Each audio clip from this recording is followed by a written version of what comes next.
So, hi, good afternoon. Very warm welcome to the session we're having on Tuesday, which also happens to be the founding day for the Indian Implementing Studies, INMS, which was founded this very day, not accidentally. That was in 2021, so the fourth year of the formation of the INMS. So we're delighted and honored to have here with us a very, very illustrious speaker. We have a formal bio over here, but then we can talk about him. Really illustrious, fascinating career. As a storyteller, publisher, writer, consultant, and I could just go on. But one Sunday ceremony, we had to listen to him and not me. So we have Mr.Sridhar Balan, who is currently consultant with Ratna Books, which some of you know, many of you would know, publishes phenomenal translations from various Indian languages into English. And I strongly recommend you check their website, visit the stores. I'm sure Mr. Balan will have more to say about the work. He's also a member of the UNESCO World Book Capital Network, represents the city of New Delhi along with many other cities. And again, it's the New York engagement with UNESCO is nothing short of fascinating. That itself is a story that one can listen to with rapt attention. He's a literary columnist in the Hindu, the Indian Express, the Economic Times, the Financial Express, and the Asian Age, among other places. So again, very illustrious, very prolific writer. As well as a great speaker. I've had a good fortune to listen to him at the Site Academy event a couple of years ago in Bhopal, and I've been a big fan ever since. He is the author of many works, but most famously of Off the Shelf on Books, Book People and Places, published by Speaking Tiger Books, New Delhi, 2019. So without no further ado, I invite Mr. Sridhar Balan to take over. The floor is yours, and we all look forward to what should be a fascinating session. Thank you. Thank you very much, Dr. Parvi.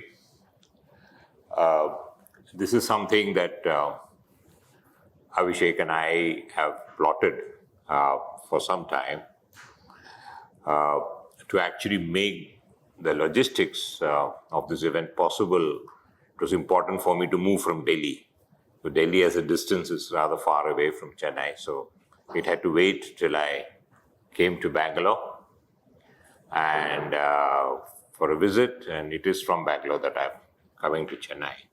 So I would like to profusely thank Abhishek. I'd like to thank his colleagues and the department, the broad department of the Humanities Social Sciences, and within also the specific disciplines of literature and culture studies, of which the Center of Memory Studies is a part. It's been a long time since I have been within the precincts of an academic campus within a university, and certainly a long time since I've been in a prestigious institution like that of the Institute of Technology, Madras. Normally, when we understand technology institutes, we always believe that they deal with the hardcore science, engineering sciences, computers, and so on, within the broad disciplines of electrical, mechanical, civil, and so on. But recently, over the years that I have been observing, I'm looking at IIT Delhi closely, the Department of Humanities and Social Sciences have been growing. And along with that, there has also been Faculty of Management Studies as well. And these have been proving to be quite popular. And as a result of which, not only has the student intake and faculty intake got diversified, but we also have, in terms of resource building, that has also been diversified, and you have much different type of acquisitions now for your central library, unlike what it used to be in the past time. So more power to the Humanities Social Science Department, being someone of that discipline. Well, some time ago, my own academic career, I would describe as that I'm a lapsed academic, having taught for some time at the Jawaharlal Nehru University and then I spent 5 years at the Northeastern Hill University in Shillong, till I realized that perhaps I don't make that great a teacher anyway. So I decided, and I moved logically into publishing, and I worked for a longest stint with Oxford University Press for about 20 years, which was very much an academic press with a very strong academic, scholarly, and generalist. And the way it was constituted was that it's a department of the University of Oxford, with the whole status of that of an academic department, except that it's constituted to promote publishing. And the overall superintendence was with delegates who were all professors in the university, and as was the chief executive, who was a professor. So it was, you dealt with academics, and anyway, I had some of the finest social science authors who would write for us, and it was great interacting with them. Then I did a year stint with the Center for Policy Research, basically as a senior research fellow, trying to get policy sciences accepted as an academic discipline. I did a 3-chapter study for that. That was before I joined Oxford, and then after having joined Oxford, that was after academics. After joining Oxford, I continued in publishing. And now, yes, the Ratna Books, as Abhishek mentioned, it looks at translations from Indian language to English, and those of you in Chennai will be very happy to know that translation from Tamil into English constitute a major part. And we do a lot of work with the Tamil Nadu government, with the Textbook and Educational Services Corporation. And we exhibit both at the Chennai Book Fair as well as the Chennai International Book Fair. But it's a part of a parent organization called Ratna Sagar, which is very visible in the school space, and I've been actually been with Ratna Sagar for about 12 years, and then more recently as a consultant with Ratna Books. Right. So, I'm reminded before we start this evening that I thought I'll just say something which hopefully doesn't make you all get all very serious, but hopefully will bring a chuckle.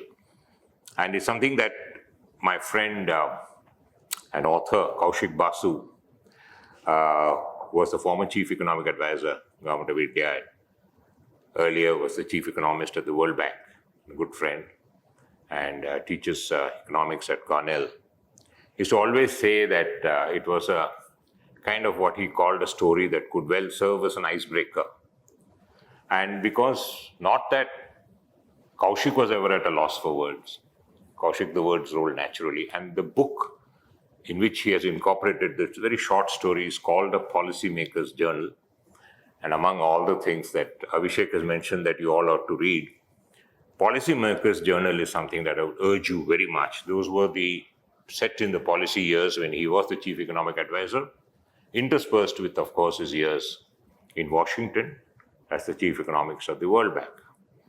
But because he spoke to a diversity, of audience, diverse audiences in Africa, other parts of Asia, and so on, and all looking very acceptantly, because when you represent the World Bank, everybody's looking for a handout, you see. But he thought that, at least to his audience, he must tell the story. And I am more reminded of the story, particularly of being in the campus of the IITM, because yesterday in the evening, 2-3 friends had visited me, and I had to make sure that I was all right. And when we finished our so-called adda, and he came out, and I saw some deer. So I said, it's a wonderful sight, for an urbanite to see chitals and the deer there. And then one of them also said, sir, yes, there's deer, but we also have a whole troop of monkeys. So please be careful, and especially don't, because I had planned to go on my morning walk, which I did today, do not carry your cell phone in your hand, because generally a monkey would intervene and part your cell phone and your hand, and would carry that out. So I was reminded of this because some years ago, my wife and I, we traveled to Langkawi in Malaysia, and we were staying at the Berjaya resort, set against a backdrop of a of a rainforest area. And when they gave us the keys to the room, they literally gave us physical keys, So I was a little surprised looking at why are they giving me keys? Because normally you would give a smart card these days, right? Probably high-tech people from IIT won't know what to do with keys, They probably use cards all the time. So I asked why. Oh, they said, sir, we are set amidst this forest area, and we are regularly troubled by quite a big troop of monkeys. And we used to give out smart cards before, till a particularly enterprising monkey by the name of Pete decided to pick the pocket of a guest and took out the smart card. Possibly, no idea whether the guest knew it or what, or whether the guest had it in his hand, I have no idea. The guests had gone, couple had gone out somewhere. By the time they came back, the room had been entered into. The monkeys they had upset everything in the room. The only thing that they could not get into was the minibar. Apparently, that had the lock and key arrangement. Having had a lock and key arrangement which deterred the monkeys from entering the minibar, the hotel thought that we should have a lock and key arrangement. At least till, good old Pete learns the history, learns the error of his ways, that kind of thing. So here's the story. And for that, I need a small prop. And if you don't mind, I'll just stand up for a bit.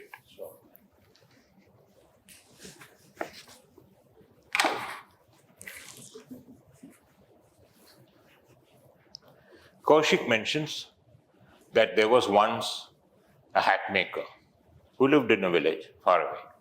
But he was a great designer, innovators of the most fantastic designs of hats, various types of hats, small hats, big hats, medium-sized hats, soft hats, hard hats, very nice hats. And he was famed as a hat maker. And his designs were so good that he realized that the village in which he lived could not be limited by the market of that village. So he decided to go to an adjoining town, which was a little bigger and which would give him better market. But to access this town, he had to go through a forest, you see. And when he went through the forest, it was a rather warm day, somewhat a little like Chennai. He was a little tired. So he sat down and closed his eyes, decided to take some rest. He closed his eyes.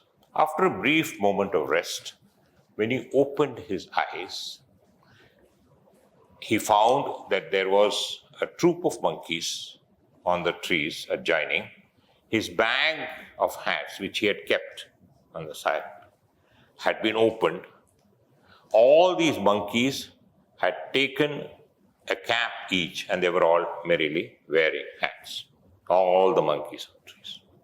Now, he was obviously concerned because, this is hitting him where it hurts, because he has to take those caps to the adjoining town. What do? He had heard that monkeys are notorious imitators. So he's decided to put that to the test. That is, they imitate human action. So he took off his cap and he flung it on the ground like that. Each of those monkeys saw that action. All of them took off their caps, flung it on the ground like that. He was very happy. He quickly gathered all the hats together, put it in the bag, adjusted his own cap firmly on his head, and trundled off to the town. And he made a good sale that day, very happy about it. Came back home, he had his son, and he had a grandson by then. And he told them both the story. And as years passed on, this poor man passed away, and he passed on the business to his son. Now, the son was not a very enterprising kind of guy. He was very happy with the business that the village generated. He was not interested to go to any adjoining town passing through forests and all. It's too much for him. But the grandson, who was the apple of the grandfather's eye, listened to him avidly, and he was interested in developing that business. It so happened that the father passed and the business was handed over to the grandson. And the grandson became great innovator and designs and so on, made so many. And then one day he decided to go to that same adjoining town through the forest, And lo and behold, as he passed through the forest, he felt very tired. And, he went to, he had worn his hat, luckily, and he wore his hat.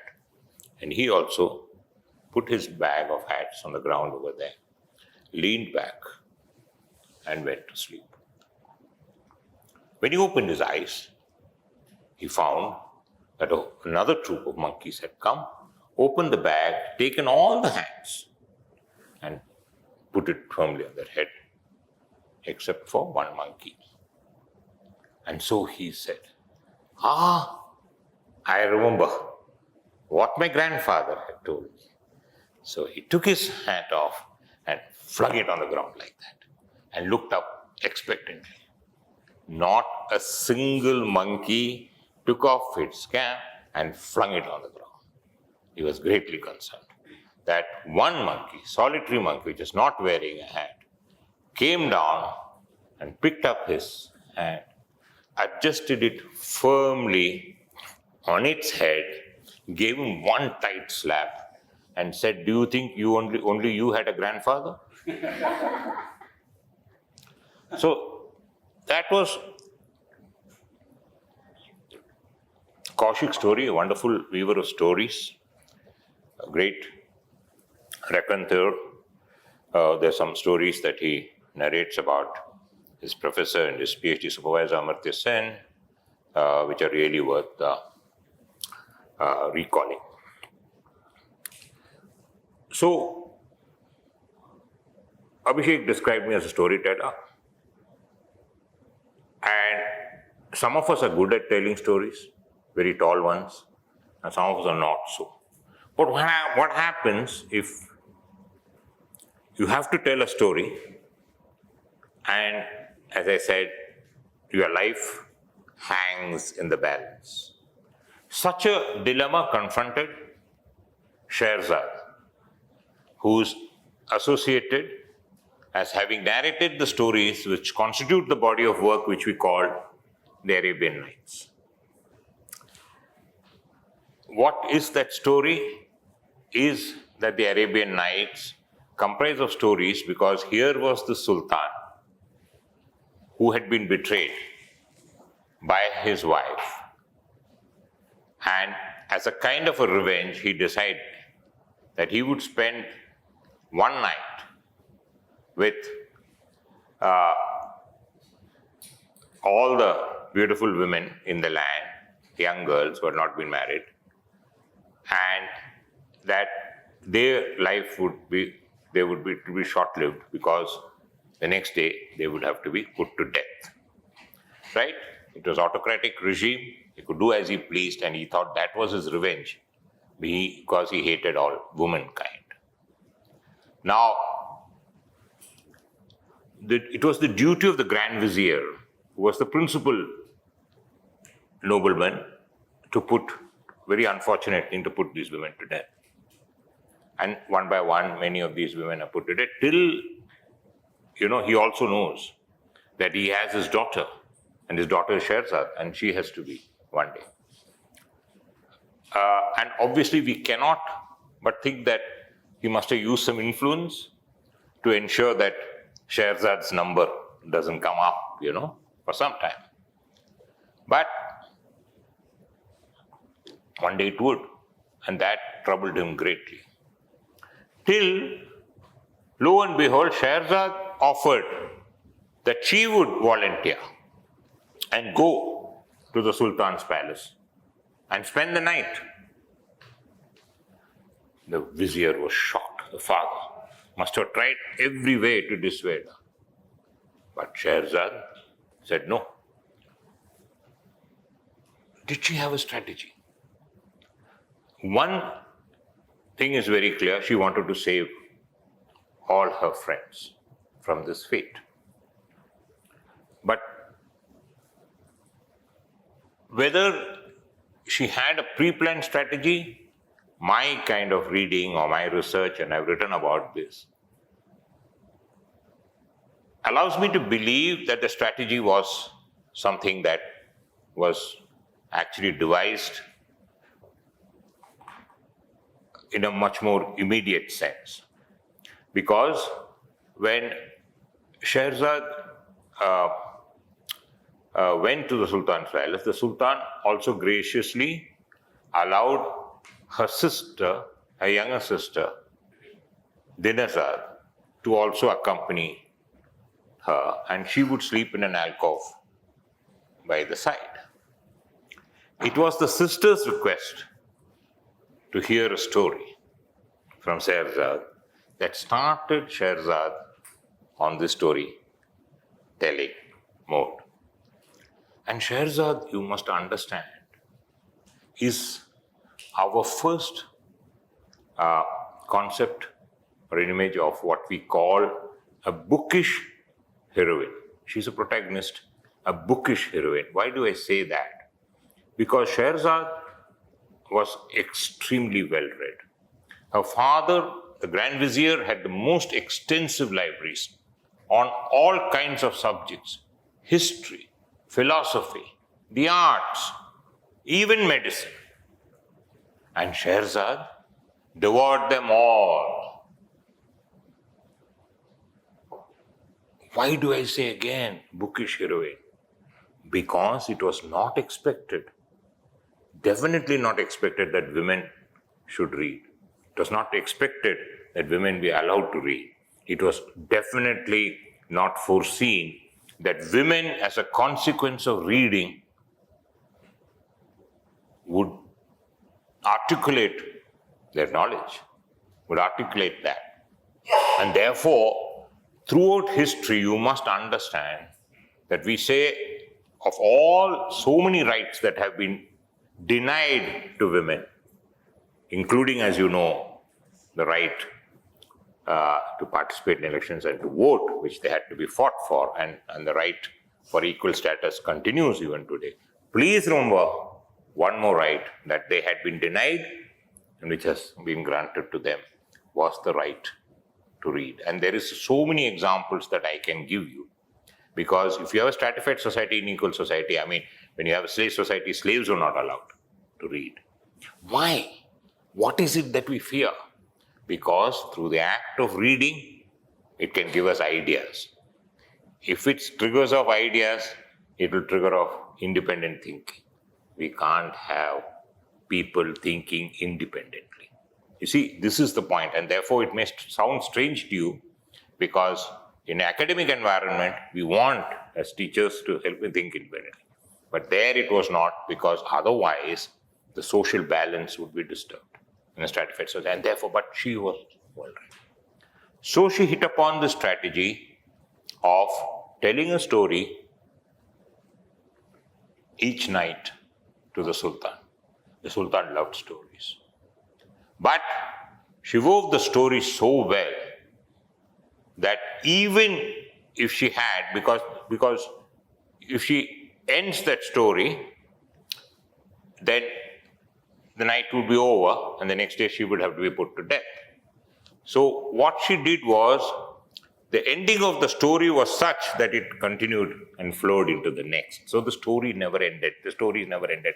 And she kept telling the story and kept the Sultan hanging on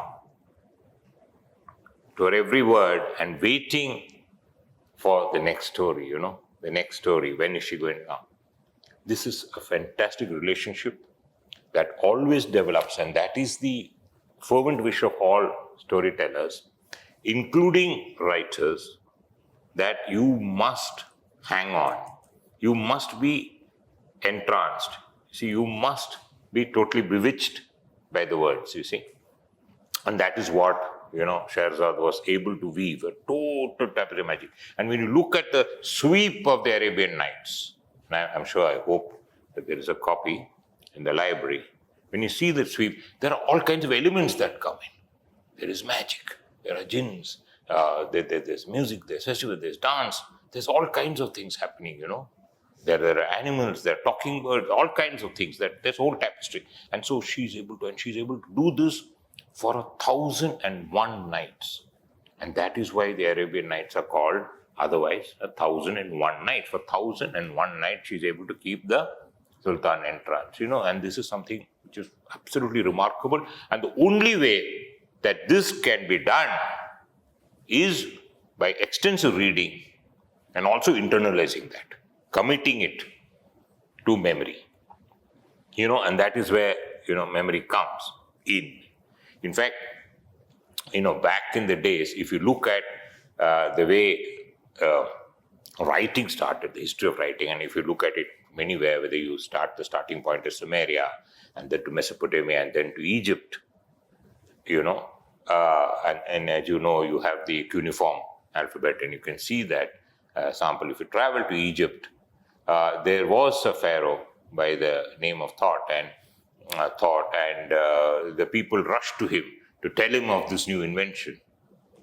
Oh, grand sir, we have learned the art of writing now. We can put down our words, and we don't have to remember anymore, because what we needed to remember, we can now write that down. And the Pharaoh apocryphal story was heard to remark, oh, and remarked very dryly, oh, right, what will happen to memory now? Was the question that he asked. But obviously not, because, he also symbolized God of writing and remembering and so on, so he would not have been negative writing. But this is the point, that you need to develop that. And so Scheherazade able to weave one story after another. But before that, as with all kinds of storytellers and so on, they tell you what is called a framing story. And that is what she told the Sultan. The framing story, and actually the framing story sets the context, as it were, for the Arabian Nights, where where you actually know that the Arabian Nights, because when we look at it, we think of the Arabian Nights, but actually they originated in Persia. They were thought to have originated in Persia. And you must understand that these kind of stories, as it is with mythologies and ancient histories, they keep getting added on in the oral telling. You see, these are all part of our oral history.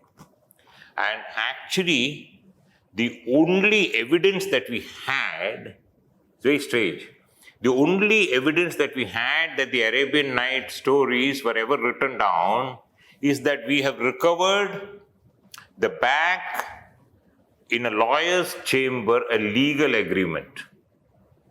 And at the back of one page of that legal agreement is the title page of the Arabian Nights. So, which means that the Arabian Nights were written up at one stage, and this is what happens, that if they have to be transmitted down, and this happens always. For example, if you want to just get an example of the Buddha preached, as you know, in Pali, which was the local language. But it was later on that his sermons and his preachings had to be written up.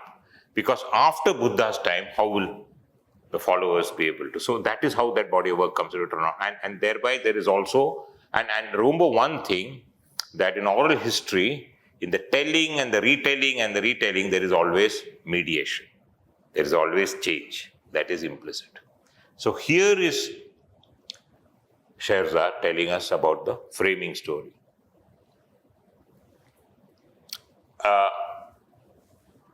There was a scribe who he was happiest with in the company of his books. One day, he found that he had a very strange visitor who was very, dressed in a very unique fashion and was not able to quite converse with him because he didn't know Arabic. When he asked him his name, he said, Hazar, something that sounded like Hazar Afsan. Now, Hazar Afsan in Persian means 1,000 stories, you see. And so he said, oh, Hazar Afsan. In Arabic, it's Alf Layla. And he gave him the name Alf Layla. And Alf Layla is actually the Arabian Nights. And the scribe was so happy because he led a lonely existence. So happy to see him. And he gave him this name and he taught him Arabic. Once Alf Layla knew Arabic, he in turn told the scribe most wonderful stories. And he traveled, he walked to the markets in Damascus, setting was Damascus. He met the shop owners and told them wondrous stories. He traveled to Cairo and told the merchants there wonderful stories. Everybody looked forward to his visit. And one day, Alf Layla met a jinn. A jinn is like a genie, grant you wishes, who had these kinds of powers. And the genie gave him a gift. What was that gift? It was a carpet. What the kind of carpet you all know? It was a paper carpet. Carpet made of paper. Very light, he said. He said, you step on this carpet, it's a magic carpet, but it's made of paper. And it will take you from place to place. But be careful. It's very light and it's very fragile. Make sure you do not tear it, he said. Alf Layla was overjoyed. He was able to travel much further. He traveled to England, where an Englishman taught him English. And he told wonderful stories now in English. He traveled to France and he was able to tell amazing stories because a Frenchman taught him French, and so on and so forth.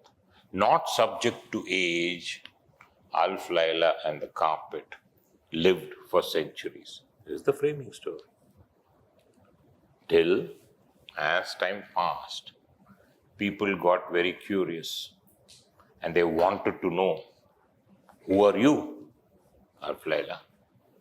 Where are you coming from? Who are your parents? What language do you speak at home? And they started poking him and they started tearing pieces of the carpet. Remember it? Alf Layla said, why is it so important to know who I am? Why is it so important to know where I come from? Why is it so important to know what language? Hear my stories and take joy in them. I am but a reflection of your dreams, hopes, and aspirations. I am you. I represent you. I am a reflection. Is it so important that I must have an identity, that I must? Because by then, and therefore in that telling of that story, of that time, there is a lesson.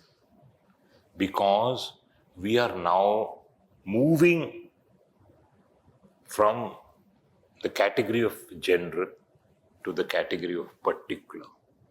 We are wanting to make sure that we identify. So especially when we are confronted in a society with diverse communities, instead of celebrating that diversity, we are more interested in trying to get a little more of uniformity. This is happening in societies, especially not only diversities, you have also a numerical majority and a numerical minority. And that is what actually, we are trying to say. But the identity is also very important.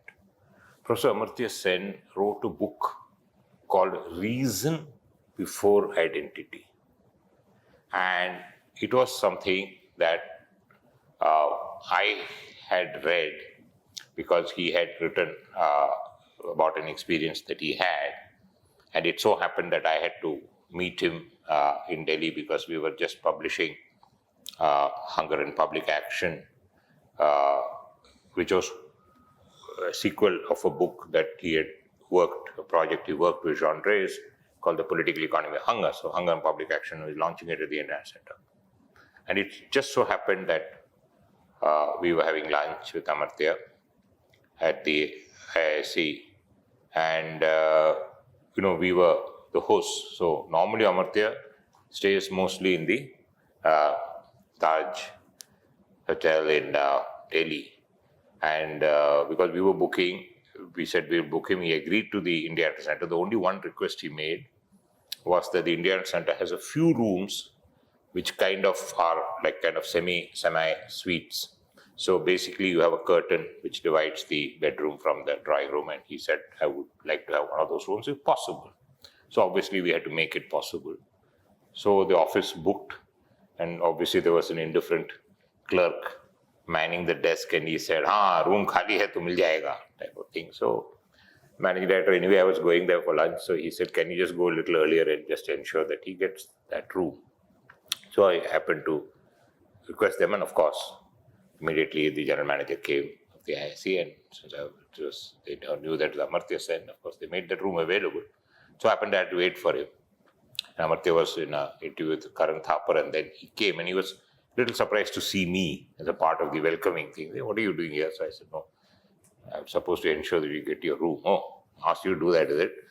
Can you also get a cup of tea? So, Amartya, so I made sure. So he always used to say that if I meet Balan, I'll always get my cup of tea. He's very sure. So when Amartya went to sign the register, he was going to put his name, and he was writing, and I said, Amartya, I said, reason before identity. And he started laughing. And both of us referred to a story where he had returned back to Heathrow after some travel abroad in London. And as you pass through immigration, and Abhishek has done that numerous times, you normally have to say, where you're going to stay, where's your accommodation, and so on and so forth. At that time, Amartya was the master of Trinity College in Cambridge.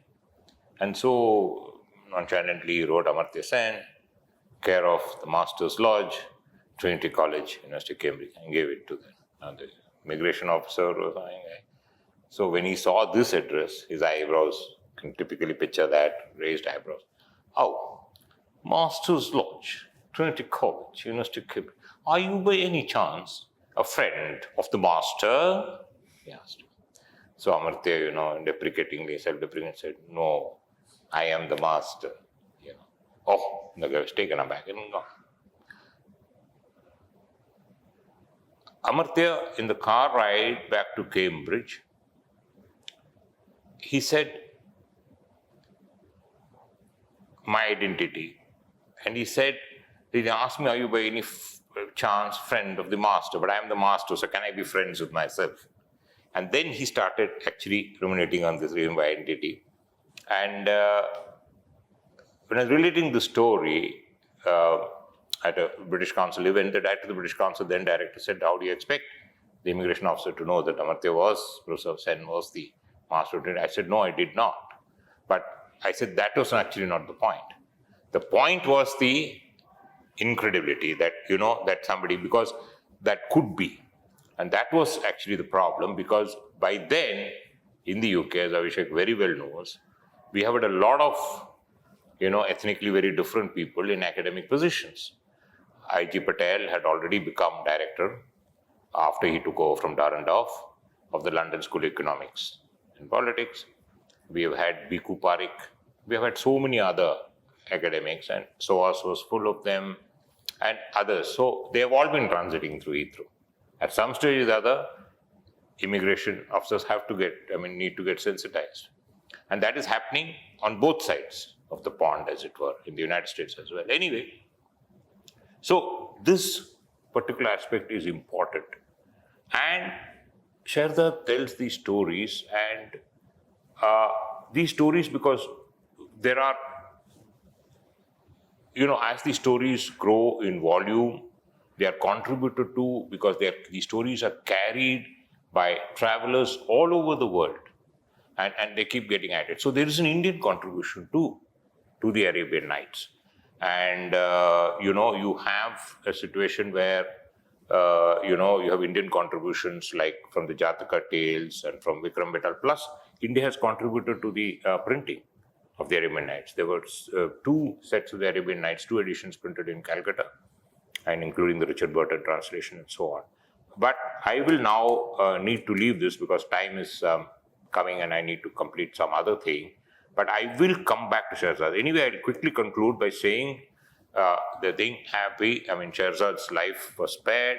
Emir Sultan was so enamored that he married her, and his brother, who had also been similarly tried, married her sister, and they were happy. But I will come back at the end to Sherzad because my stories never end, and that is actually the problem. If you put me on the clock, there is a problem. But I will come back to this because Sherzad is not done. The story is not done. And in all stories, the last chapter is never completed. I always believe we should never have a last chapter in a book. If you have a last chapter, put it in the middle. So I'll come back to that. The second event, which I wanted to, because my title of my thing, which I've taken from Shahid Amin's book on Chauri Chaura, for which we contributed the title when he published it with us, and then later took away the paperback rights to Penguin, called Event Metaphor Memory, which referred to the Chauri Chaura incident. So the other major event which I want to say quickly is the great event that happened in the year 1623 with the publication of the Shakespeare first folio of Shakespeare, which is the first ever compilation of Shakespeare's works. Now I'm going to ask you all something, because all of you got very intent. I want all of you all to look at your fingers. Please look at your fingers. If you feel shy to look at your fingers, let your neighbor look at your fingers. Please look at your fingers, each one of you. Can you tell me, are any of you sporting rings on your fingers? Please tell me. Yes or no? Yeah? Are you envious of your neighbor's ring? Yeah, I like her ring. Yeah, I don't like mine. Yeah? I have mine. Right? I always wear this. My wife makes sure I wear it whenever I travel out. Right? Okay. Shakespeare, when he died in 1616, he left in his will the sum of 26 shillings each for 3 of his friends, Richard Burbage, John Hemmings, and Henry Condell, fellow actors in The King's Men, fellow actors in almost all of Shakespeare's plays. And Richard Burbage was known as the greatest actor of his time. And what did he say? He left 26 shillings. That his 3 dear friends may buy rings and wear them so that they may remember their dear friend, Will Shakespeare. So again, ladies and gentlemen, look at your fingers, and if you happen to see a ring on your finger, don't be too surprised at how it got there. But what does a ring symbolize? It symbolizes a relationship. I'm not going to probe. I'm not going to inquire into details of that relationship. So don't worry about that. But it symbolizes a relationship. It also reminds you of someone who may have gifted that ring to you, which is precisely what Shakespeare wanted. Richard Burbage died early. But John Hemmings and Henry Condell decided rings are all right. We will wear them on our fingers. It will remind them of our dear friend Will Shakespeare, but it only reminds us of Shakespeare. Only us. What is it that if we can do something which can remind the community, the society, the world at large about our dear friend Will Shakespeare. What a great thing it would be. So they resolved that they will compile a complete list of Shakespeare's works. This is easier said than done. There was no record. At the time that Shakespeare died, 18 of Shakespeare's plays died with him. Unknown. Would never have known about it. 18 plays were known because it was thought at that time that Shakespeare wrote 36 plays, known after a fashion. Right? Some of them were plagiarized copies, some of them were badly written, and in some cases, certain plays not even attributed Shakespeare were attributed and all that, and they were bad. So they said we must put all these things together and we must compile all of Shakespeare's plays. And now what is the source? What is the research? If I make statements, if I give a paper to Abhishek, he's going to tell me, where are your references? He's going to catch me and, catch me by the ear. So where is the backup? Where is the thing? So there is no, because Shakespeare never left a record. He was a dramatist. He visualized his plays being performed. So he wrote down, part by part. And in each of those parts, he was visualizing entrances, exits. So he kept, making so many changes, strikeouts, emendations, replacing and then, throwing out things and all that. That is a complete mess. And whatever kind of copies, and these were not even complete, they were called foul copies, and they had to be given to somebody called a writer, a scribe, called Ralph Crane. We have his name now, who was responsible for turning the foul copies into fair. So that, but even then the complete play was not written up. Actors were given only the portion that contained their dialogue. You know why? Because they were not necessarily very highly educated. You gave them too many lines, they would get confused. They needed to only rehearse and remember and commit to memory only the lines that they were required to utter. Okay? Also, please remember, at the time when Shakespeare's plays were being staged, it was a time of intense competition. There were rival groups. There were spies sent to spy on the rivals' performance, and they would, if they could grab, texts of plays, they would take it. But, copyright and so on, unheard of. Plus, you also had prompt books. So people did prompt actors, right, on their lines and so on. For any of you who have acted in plays, you know what are prompts. So they had all that, but more than that, they had to add, and Shakespeare's plays were amongst the most attended. It was caused intense rivalry. They were so well attended. Plus, Shakespeare was a director in the company. So a percentage of the gate receipts, meager as they may be, a percentage he got. And of course, they were not even above a particular actor enunciated his lines very well and was good at acting. They wouldn't even stop short of physically apprehending him and taking him away. So that was the way that Shakespeare's plays. And so they labored and hard and they worked. They got some records, some badly records, maybe some few fair copies, and they added. But do not forget, what is the principal source that Condell and Hemmings, or Hemmings and Condell, depended upon? They depended upon their memory. Because since they had themselves acted, and Shakespeare had acted with them, they remembered the plays, because the plays had been complete. So they were able to reconstruct these lines, consulted, because we do not have any reference to textual sources that were left or so on, but they managed and they put together. That is why it's such a remarkable feat that they managed to put down 36 plays. They had come to 35, and they couldn't get permission because Shakespeare himself did not own the copyright to his plays. He had given it, to the in charge, the king's stationers, the king's men, different people had it. They had to apply for permission. Sometimes they were given over to the company, staging it. And don't also forget, if at all anything, during Shakespeare's time, the Globe Theatre had burned. Had the fire, it had been set on fire. So, it had destroyed a lot of whatever was there. that it took them, at least to our mind, something like about almost 5 years from 1616 to 1621 to kind of cobble up 36. They managed to get Troilus and Cressida at the last moment permission, and Pericles is not included. So you have 36 plays. And then to get that compiled, and if they want to print it, they have to get sponsorship. They would get subvention. So the two brothers, one who succeeded each other, the Earls of Pembroke, actually to whom the whole first folio is dedicated, provided the financial support. So they got that, and then they got Ben Jonson to write a poem in praise. Henry Condell and Hemmings had also contributed to it, and he said, Johnson's only one line I will quote, that when you describe Shakespeare, he was not of an age, but for all time. And that is so true.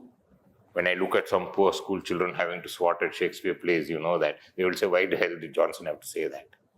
I wish Shakespeare, but now you have to, and then they compare. It took the printer 2 years to print this. And in 1632, at the Frankfurt Book Fair, at the catalogue, it was listed, but it was not yet ready. And you must remember that it was printed, and they always sheet printing because they don't bind. And so they printed 750 copies. The printing of 750 copies is very important. Most academic books, actually that is the cutoff. At 750 copies, that is academic, because at about 300, 400, you actually break even, and then the rest you make a small surplus. So 750, but it was not a money-making profit. There was no way that they could sell, and they didn't bind. Of course, some they bound. And then, out of that 750 copies now, in the world, 235 copies of the first folio survive. But that is the only one. And then their whole appeal was, in fact, I have kind of changed that in my book in that chapter. I have actually, the angle that I have pursued is an ancient appeal.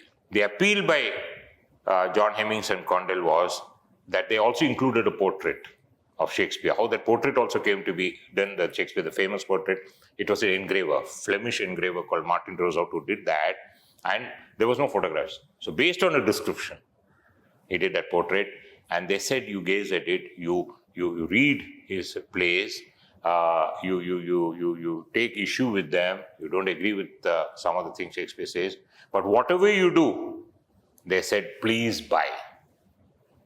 And since then, I said the relevance of an ancient appeal for poor publishers like us, looking at numerous readers like you, our appeal continues right from Shakespeare's time. Whatever you do, please buy. Because if you don't buy, then we poor publishers will be facing rack and ruin. You know that. Publishers are very poor. You know that. So, so unless there is a readership and you buy.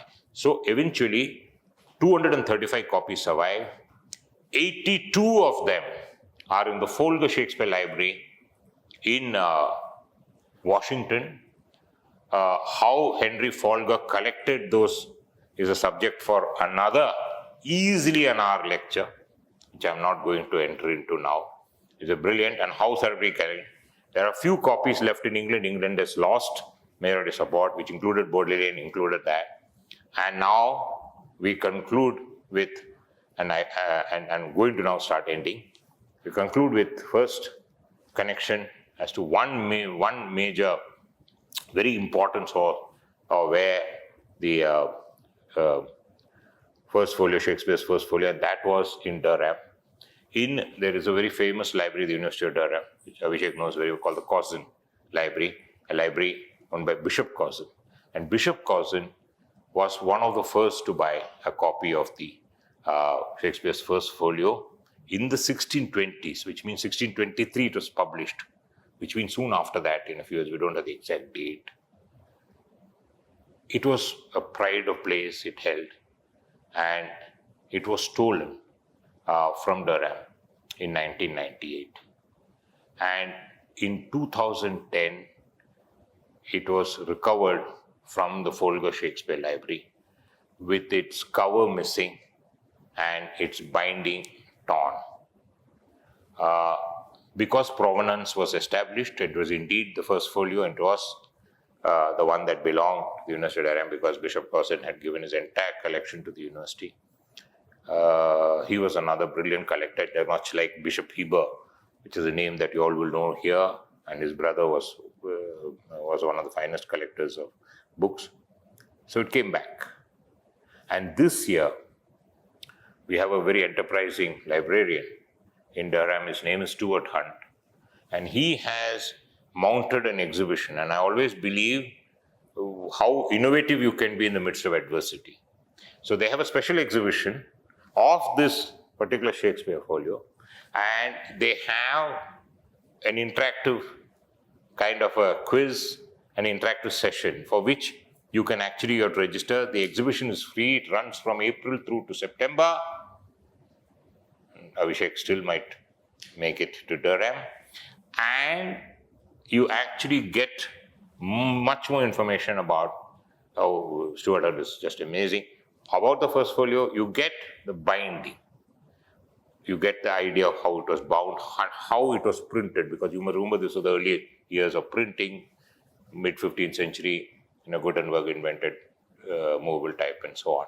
So, but why is it that Stuart Hunt says every printing of and binding of the first folio is different, unique? Why? Very simply, I'll answer the question for you.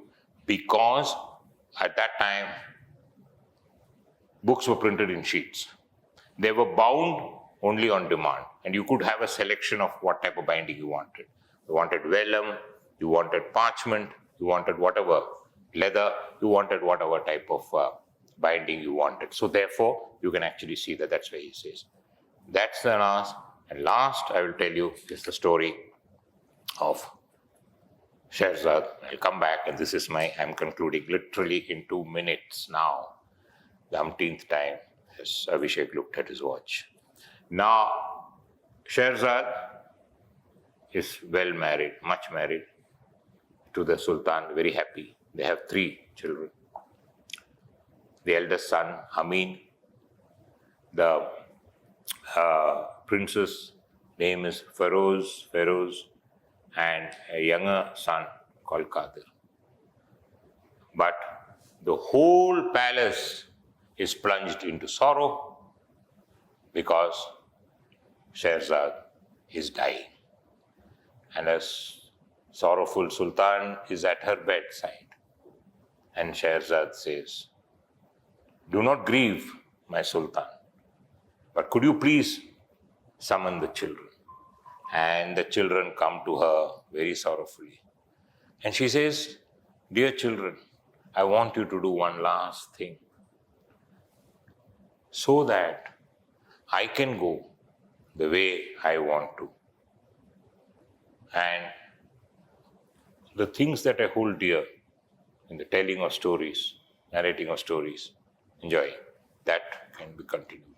And she asked them to go out into the world and bring 3 things. One, she asked them to bring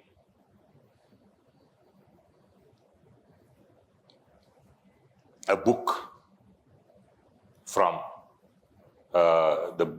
she says a book from the tree of knowledge. And she asks the elder son.